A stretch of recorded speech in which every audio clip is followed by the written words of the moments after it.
DNA testing can determine where in Africa our forebears were from.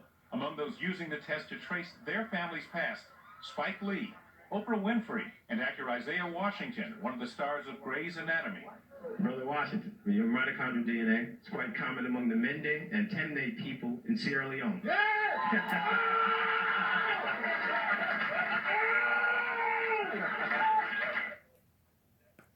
Trace their ancestry back to Africa, and history totally lost to them.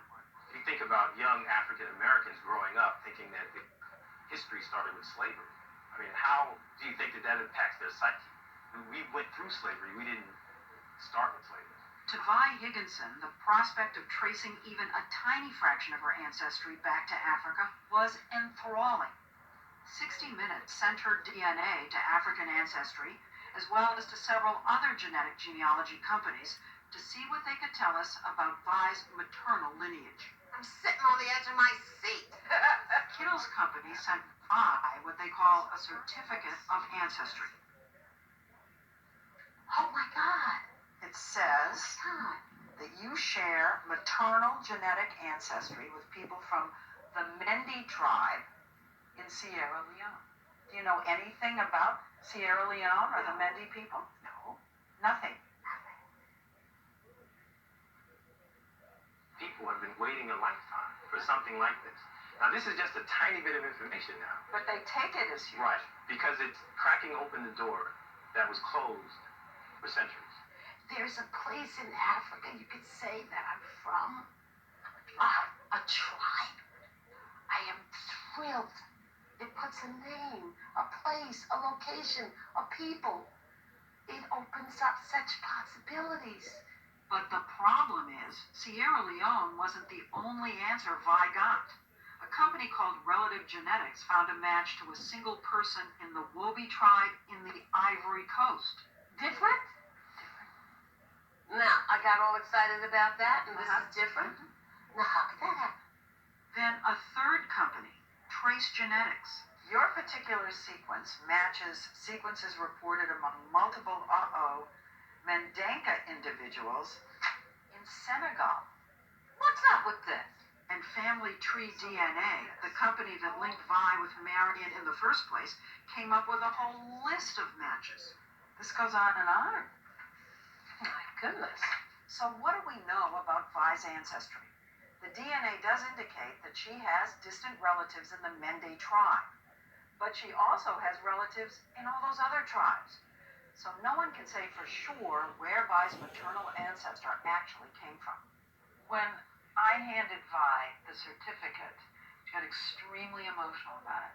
She wept, and it meant so very much. People want to believe. They want to believe they've gotten an answer. And it's not fair of us to let them believe that we're giving them certain answers, because scientifically, we just can't. Hank Greeley is concerned that the science isn't really there yet for you to be giving them the name of a tribe. I think for most companies, I would be concerned too. But what about your own company? We have He the didn't largest, exclude you. He included you. but we have the largest set of sequences from Africa. And so with that, we're able to provide some level of probability in terms of frequency. But he would say that even though you have the largest database, it's still small on the scope of things.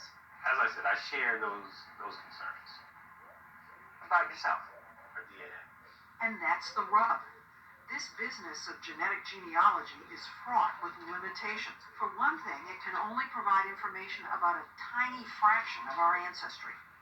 Because we get half our DNA from our mothers and half from our fathers, almost all of our DNA gets shuffled and remixed every generation, making it impossible to trace what comes from whom. There are just 2 bits of DNA that remain pure: the Y chromosome, which passes directly from father to son, and something called mitochondrial DNA, which passes unchanged from mother to child. Hank Greeley, a law professor at Stanford University, has studied this new field. He worries that people don't realize just how many ancestors they actually have. 8 generations ago, both you and I had 250 great-great-great-great-great-great-grandparents. Wait, you're saying that if you go back 8 generations, we have 256 great-great-great-grandparents? Yes, it doubles every generation. So you get 2 parents, you have 4 grandparents, you have 8 great-grandparents, 16 great-great-grandparents, and it adds up fast. It adds up so fast, in fact, that if you go back 20 generations, you've got over 1 million grandparents. 1,048,576 to be exact. And in each generation, DNA testing can provide information about only 2 of them. So you could be Peruvian on your mother's side, Japanese on your father's side, Swedish on everything else. And you'll never know. And you'll never know the Swedish from the Y chromosome or the mitochondrial DNA. Now, you've looked at several of these companies that are doing these tests. Yes. Do you think that they explain what you just explained to us? No, I don't think any of them does as good a job of pointing out the limitations. But, businesses often don't go around telling you how weak their product is. We don't oversell. I mean, we just say, look, we provide a service. If you're interested in exploring a tiny bit of your DNA and trace its ancestry, we can do that.